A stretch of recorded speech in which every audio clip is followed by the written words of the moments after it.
Now, we want to bring you today's original with in-depth reporting on a topic we've been keeping an eye on. As Texas gets hit with record heat, the state's power grid can't keep up. Check out what happened to this meteorologist while reporting on this extreme heat just last week.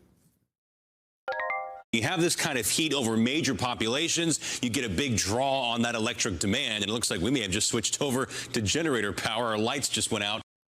Wow, right on cue. While the state has had some success with people cutting back voluntarily, the officials there say much more is needed with more extreme weather expected. NBC's Isa Gutiérrez has more.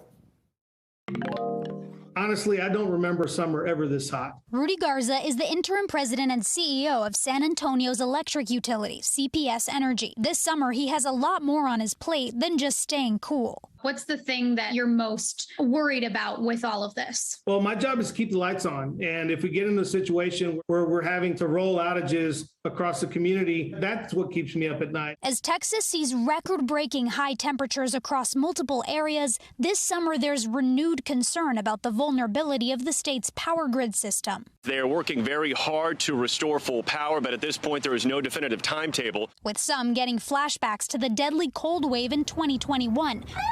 That collapsed the electric grid and resulted in at least 246 deaths, most from exposure to the sometimes sub-zero temperatures. Garza has seen the challenges today firsthand. I think the grid is managing about as well as our community can expect because these hot temperatures just make it real difficult. Last week alone, the Electric Reliability Council of Texas, or ERCOT, asked Texans twice to cut back on energy use during peak hours to avoid blackouts. They say their first effort last Monday was a success, with customers cutting back on nearly 500 megawatts, enough to power about 17,000 homes for a day. But some experts say outdated power grids in Texas and across the country are under a real threat as extreme weather becomes more common with climate change. The biggest challenge to our grid is that it was built for a climate of the past. And now that grid is aging. It's being pounded by floods, high winds, hotter temperatures. Since 2000, extreme weather has caused 67% more major power outages in the U.S., according to a 2020 analysis by research group Climate Central. President Biden's infrastructure bill is taking steps to address this problem, allocating $65 billion to upgrading the electrical grid. We can design an electric system that is more resilient and more reliable in the face of climate change. But the longer we wait to do that, the more expensive and the more difficult it will become. Some solutions that exist today include what's called hardening the grid, which can involve burying overhead transmission lines underground. Another solution, a grid that relies more on renewable energy.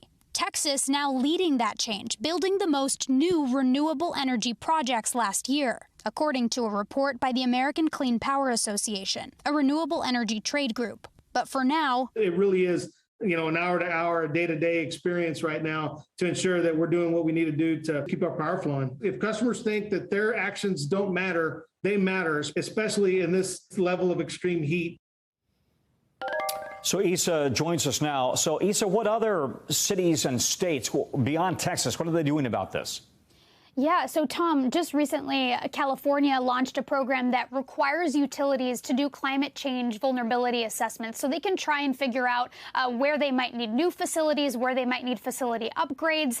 Then you have Consolidated Edison, the energy company Con Edison here in New York City, doing similar evaluations to see how they can make their grid more, resilient in the face of climate change and these extreme temperatures.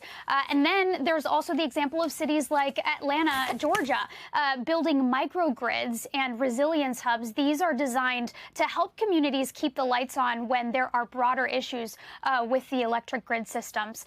But, Rudy Garza from CPS Energy in San Antonio, what he said to me is that these things really take time. Building new infrastructure takes time, and they don't have that time. You just heard him, hour by hour. They're trying to figure out how to keep the power running while also trying to build these new, more resilient systems, and it's a real challenge, Tom.